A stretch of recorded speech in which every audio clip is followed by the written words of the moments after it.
ətrafında və qasıq nahiyəsindəki limf orqanları şişir. Amma yenə də bu çox da insanları narahat eləmir. Çünki bu proses, yəni bu dediyim yara bir neçə həftə içində sağalır, təbii ki, özündən sonra çapıq qoyaraq.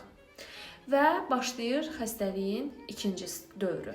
Xəstəliyin ikinci dövründə isə bu bir neçə həftədən sonra özünü göstərir. Bu zaman belə qrip, təhər simptomlar ortaya çıxır. İnsan özünü narahat hiss eləyir, baş ağrısı, halsızlıq. Amma ki, çox da digər qrip simptomlarına bəlli oxşadığına görə bədən o qədər də, daha doğrusu insan o qədər də narahat olmur.